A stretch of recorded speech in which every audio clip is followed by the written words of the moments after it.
Welcome to Nonprofit Nerd Impact Unleashed. Get ready to dive into the world of nonprofits, where the nerdy passion and unstoppable dedication of those making a real impact is celebrated. Together with your host, Jarrett Ransom, the inspiring stories and game-changing strategies of nonprofit leaders will be explored. Join us to unravel the mysteries of successful fundraising, uncover the secrets to effective advocacy, and nerd out over innovative approaches to solving social challenges. Nonprofit Nerd Impact Unleashed is your go-to podcast for no-nonsense discussions with real-life superheroes of the nonprofit sector. Get ready to unleash your inner nerdiness and discover or rediscover how to change the world together. Now let's dive in and embrace the power of our nerdy side. Get ready to hear from Michelle Boggs, who works with Classy and GoFundMe. She shares some great insights about how she manages her workload as well as her personal commitments.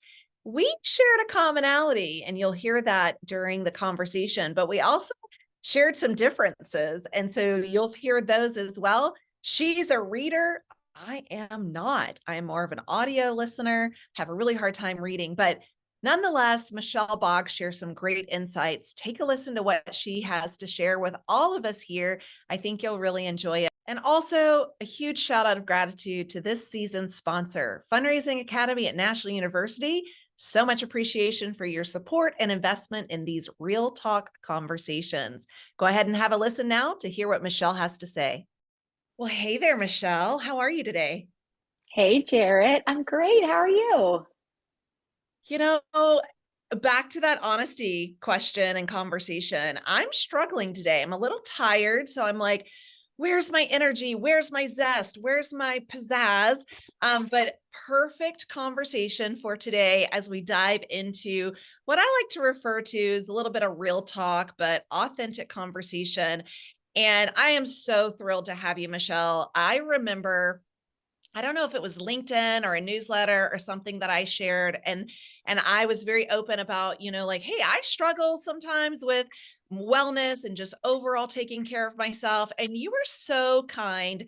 You took it out of your time, out of your day. You sent me a personal note and you were like, this is so near and dear to my heart. Like, kudos to you. I love what you're doing. So when I thought about who do I want to bring on to the conversation, I immediately knew I had to ask you, Michelle, into the conversation. So thrilled to have you.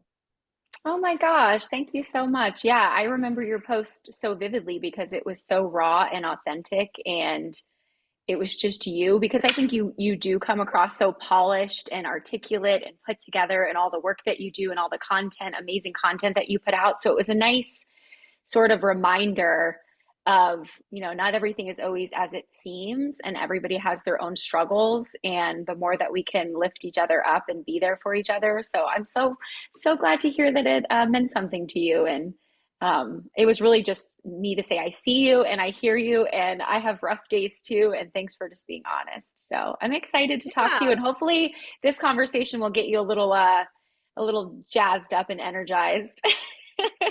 A little pep in my step A little for pep sure. in That your would be step. good. Yeah. Well, hey, I like to start off really asking, like, what are the names that you go by? What are some of the titles that you own? Like, what are, we think about in the nonprofit sector, there's so many balls that we're juggling, so many plates that we're spinning in the air. What are those to you? And again, like, what are these names that you go by and titles that you put behind your name? Gosh, yeah. I think professionally, I laugh because I do think I have sort of a funny title at Classy and GoFundMe. It's not, I still struggle after a year and a half. Executive Nonprofit Industry Advisor. And just real quickly, I think that's a testament to Classy and GoFundMe's dedication and obsession with our customers. They really brought someone in-house, myself, who's been a fundraiser for 20 years. They brought someone in-house who could really bring that authentic and genuine perspective of the industry, someone that's walked in the shoes of our customers. And so that's my long title at professionally. I think also one that I'm really proud of and that I got to do today is mentor. I mentor a high school student once a week. Every Wednesday we get together for about 45 minutes and I love it. Actually, this afternoon, I'm going to go to her track meet. So sometimes we'll see each other outside of that. But that's been a wonderful, fulfilling experience. I love it. It's something I've done. She's a junior. I've done it since she was a freshman. I'm also a mentor professionally, both with AFP and then also within my own company. I mentor someone. Um, I think professionally, also sometimes working with our customers, I can either be a therapist depending on their day and some of the obstacles they're up against. Sometimes I feel like a consultant. I might step out of technology and online fundraising and help them talk through maybe another strategy or opportunity, maybe unrelated, but because of my background, I'm available to sort of help them work through some of that. And then, gosh, personally, there's so many. I'm a mother of four. So mom, ma, all those things, mother. You have a son, do I'm you get bro? Like, are you getting those titles too? yeah, and I hate to say it, Jared, it's not just my son. My daughters will say that too, bro. So I'm bro. I'm cool mom. My kids tell me I'm a cool mom, which I love. I'm a dog mom. Gosh, so many titles. Yeah. Yeah, Yeah. daughter. I have wonderful parents I talk to every day. So yeah, lots of titles. Oh, I'm trying I to think if love there's that. any I don't love. I love all of my titles for the most part. Oh, I know one that's been a newer one.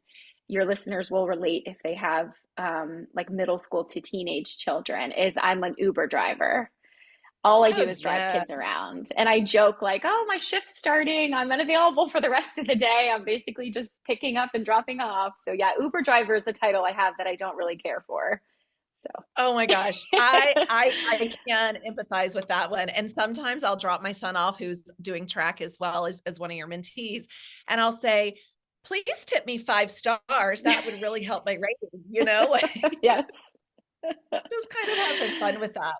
Well, I appreciate you sharing your professional, your personal titles, because it really does speak to, gosh, the vast commitments that so many of us have. And again, I want to say thank you for what you shared about me, even, publicly and how I show up in this world. And I really think it's a testament and a reminder to all of us, myself included, there is so much behind what we see. There are so many layers to a person. There are so many, titles, so many things, so many commitments.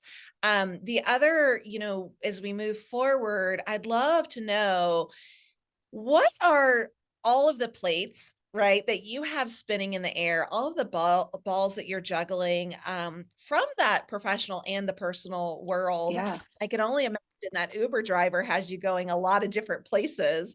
Um, but how do you handle all of the things that are on your plate and, the commitments that you have? 4 children alone, that is a lot. Yeah, it's insanity.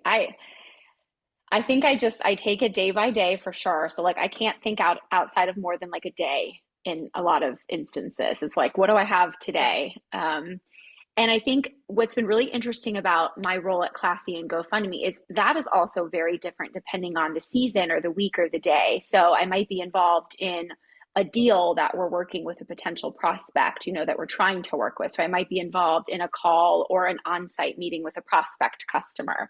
And then the next day I might be doing a podcast with a wonderful friend like you. And then the next day I might be jumping on a plane to go to a conference to speak or just be there as a learner, someone to absorb some of the trends and things happening in our sector. So I love that day to day looks very different. And I have to kind of think with different hats depending on what I'm hoping to accomplish that day. And then personally, yeah, it's just like living by my calendar because you've got like the personal stuff, the dentist appointments, the orthodontist appointments, the all that. So I'm like live and breathe by my calendar. If it's not on my calendar, it doesn't exist. I also, as I've gotten older, have had to set a lot of alarms for things. So all throughout the day, I'll have alarms going off of like, text this person, fill out this paperwork. Don't forget to do your taxes. So I have a lot of Yeah. alarms. And I also have a big calendar on my refrigerator that is like a marker, like a washable marker calendar, so that the whole family can see what's going on because every day it might be travel soccer, track. I mean, my kids are all involved in things, which is great, but with that comes just a whole nother level of juggling those plates and stress and moving things around. So it is a lot. Yeah. It is a lot. I mean, on the weekends, to be honest, like on Sundays, I don't do anything. I just, Oh, I just like good. exist and I need it. I also, you know, I do make my kids do a lot of stuff because otherwise I don't think we would survive. So like walking the dogs and chores, and they all have chores and just things to keep our household running. So I do try to get them involved, especially now that they're older and they really can. And I think it's good for them. So yeah, That it's a lot is though. amazing. Yeah. I know our listeners couldn't see me, but I kind of laughed when you mentioned the alarms, Michelle, because I do that myself. And actually, like as I pull up my alarm right now, even my husband was laughing at me. But so I do it when I go to bed, and I'll look at my day ahead. Even for our conversation, I set an alarm 15 minutes in advance, right? So like, gosh, it doesn't even tell me how many alarms I have, but I have a lot of them. Oh my And, gosh. Yeah. have a lot, but it's, pick up the kid or get on this Zoom call or walk the dog or call the dentist, as you said, Yeah. which I have to ask with your 4 kids, are you in the orthodontic stage where there's braces appointments as well? It's so funny. Yeah. So my two girls just finished braces. My oldest finished braces maybe 6 months ago. My second oldest just finished braces 3 weeks ago. But it's funny that you asked. It's actually a sore subject because this morning she comes in my room and says, "Have you seen my retainers?" Which, no, Oh I don't keep gosh. track of your retainers. So I said, "No." Well, I think I left it on the bus.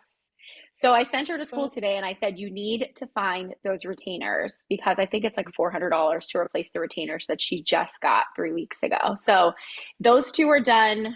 My next two are probably going to be ready soon. So I just feel like I have been dealing with braces for the a last lot. 8 years and will for another at least six, I would imagine.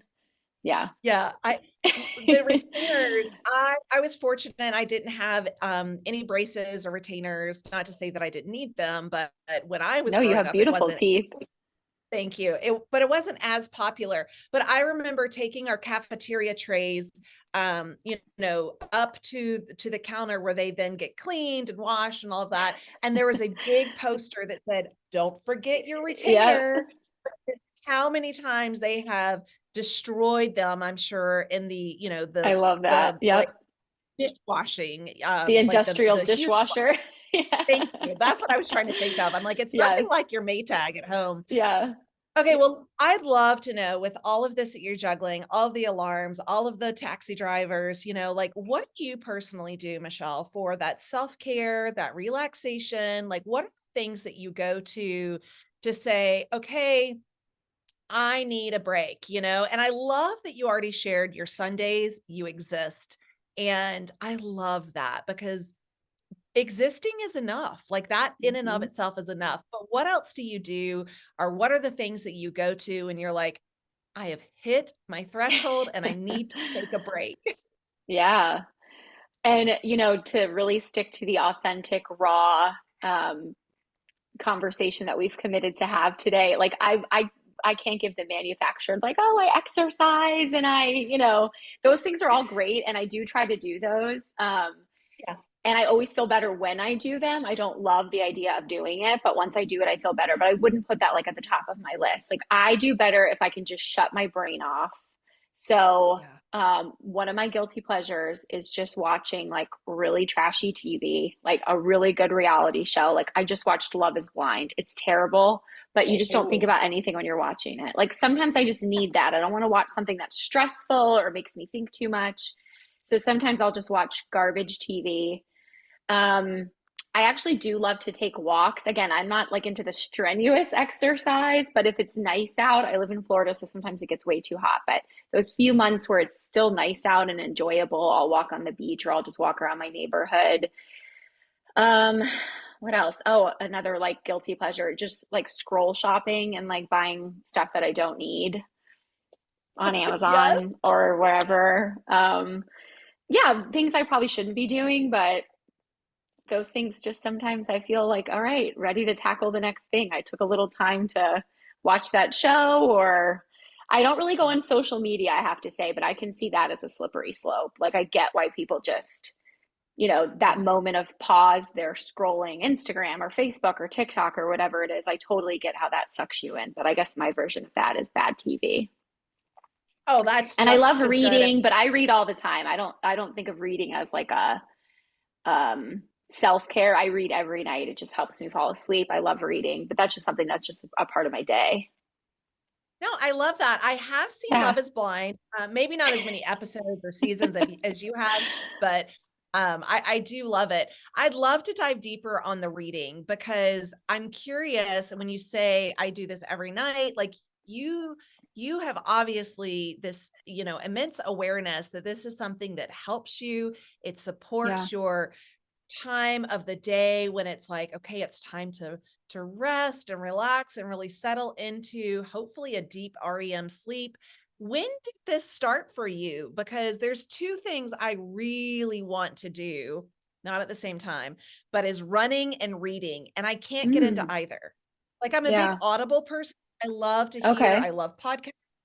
Yep. So like, how did you get into that? I'm going to say ritual. Yeah. Well, I don't have a television in my bedroom, which is probably Yes. shocking. I never have.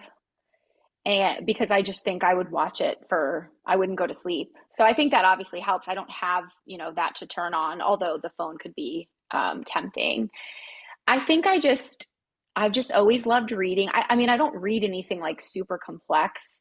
I read things that are more like enjoyable. I'm not reading like things on geopolitics or something like really, intense.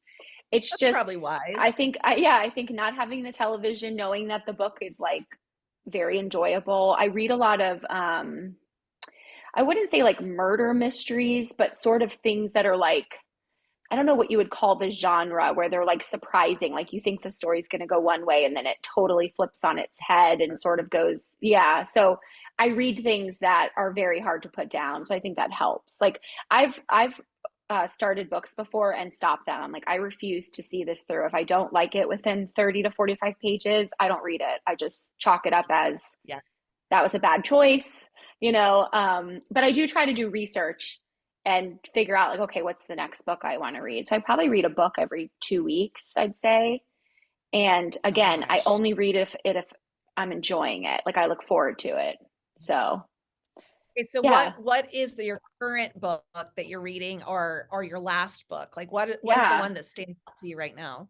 Oh, so many good ones. Right now I'm reading this book called In 5 Years, which it reminds me of, I think it's going to end up being like, I forget the name of that movie, but there was a movie where Gwyneth Paltrow, I think it was like Sliding Doors or something, where she was going to go on a train. And if she went on this train, she was going to go home and discover her husband was cheating on her. And then if she went Yeah. on this other train, she was going to get home after and live her whole life not knowing that her husband was having an affair. It was like this very interesting, your life could go in two directions. So I think this book, I'm not too far into it. I'm only on page 59. It's called In 5 Years. And I think it's sort of similar, where she gets a glimpse into what her life will be like in 5 years if she Yeah. were to make certain decisions. It's okay. It's not like the best book I've ever read, but it's enough that I'll keep reading it. But Yeah. a book that I loved that I still don't know how to think about this book. It's called A Little Life. It's like heart wrenching and sad, but it's the most beautifully written book I've ever read. But it was like 800 pages. But I'm still not sure how I feel about it because it's so incredibly sad. It's just Yeah. so well written. I'm Oh weird with gosh. books. Like, I did post on LinkedIn. My next book I want to read is, I'm drawing a blank on the name, but it's basically about the demise of childhood because of social media and phones, and it's by a Oh psychologist that I yes. love. And so I'm going to read that Yeah. next. Okay. So yeah. Yeah. That sounds like a good one. It's very It's so relatable, especially for me right now. Oh my gosh. Well, okay. You just increased my book list by quite some many, because I don't have any on my book list right now. Again, I do Audible, I do podcasts, like Yeah. I like that, but for me, it's really hard to sit down and read. I know our time is going by so super fast, and I feel like we could talk for hours, and I would love to meet you in Florida, take a walk on the beach and have an extended Yes. conversation. But before we do sign off, would you share with our listeners, like what are some things you do to manage your own well-being besides reading, besides existing on Sundays? Like, is there anything else that you really go to say, okay, this is the thing that helps me really stay in balance or regulate my emotions? Like, what do you do to manage your well-being? Yeah, I love that. Um, so in addition to some of the things we talked about, my time with my friends is super important to me. I have really, really strong relationships, and I think honestly, just texting them funny things or, catching up at the end of a crazy day, that really fills me up and just instantly puts me in a better mood.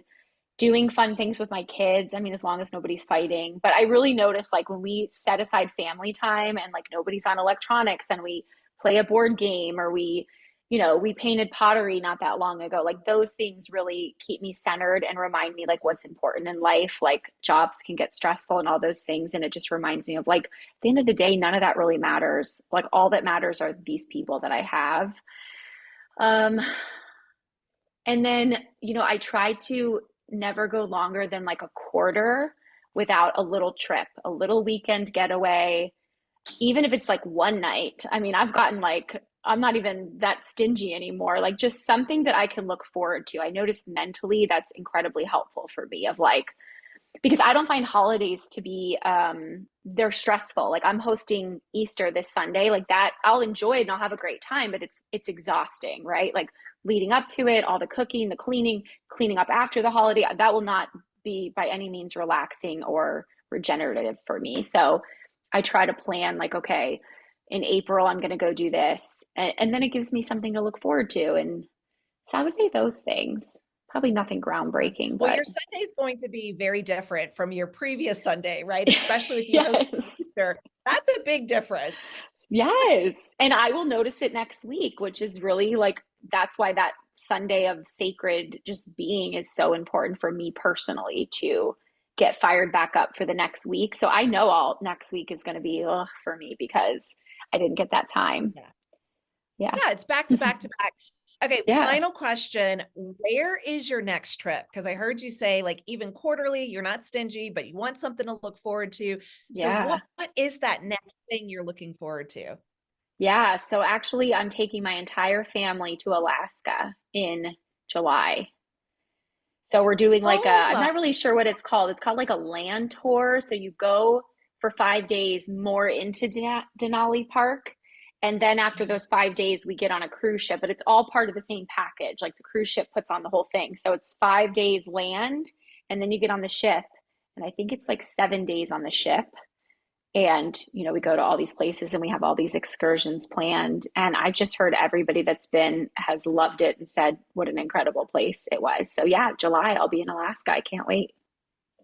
oh, I can't wait. I hope you share photos. I hope you share stories. That Alaska's on my list for sure. And Michelle, thank you. Thank you for opening up, having these conversations, diving a little into your personal side. I think it's really important. And again, I honor you. I applaud you. I have so much respect for all of the things you're doing. And again, just huge appreciation for your willingness to open up and have these conversations with me. So thanks for coming on and joining me as a guest. Oh, thanks so much for having me, and I'll be sure to send you some book recommendations and you keep me posted if you like them or not. That would be great. I was thinking like if you have a read list, or like if you do a Yeah. review, like Michelle Boggs reading list or whatever that looks like, I would certainly subscribe to that. Oh, I love that. All right, you give me food for thought. I'll have to put All on there too, right. like, Well, don't read this book. I did not like it. yes, please do. That would be super helpful. Well, again, I know you've brought some great insights to so many of our listeners, and just want to say thank you for everything. Thank you. Thanks for all the great work you do, and I'll talk to you soon.